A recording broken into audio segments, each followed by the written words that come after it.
Hey everyone. If you want to remove Chrome extensions safely in 2026 without breaking your browser or losing important data, you're in the right place. In this video, I'll show you step by step how to do it properly.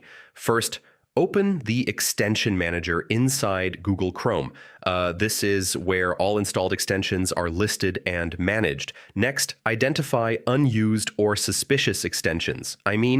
Especially ones you don't remember installing or don't use anymore.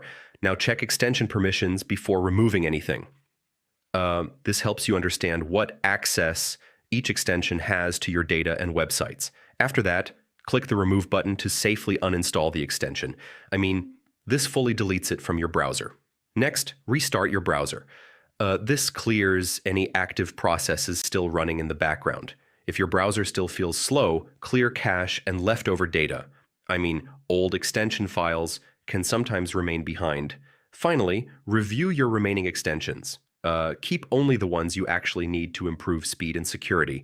So yeah, that's how you remove Chrome extensions safely in 2026. Follow each step carefully and your browser will stay clean, fast, and secure. And if this helped, don't forget to check out more browser tutorials for fast and easy guides. Hey everyone.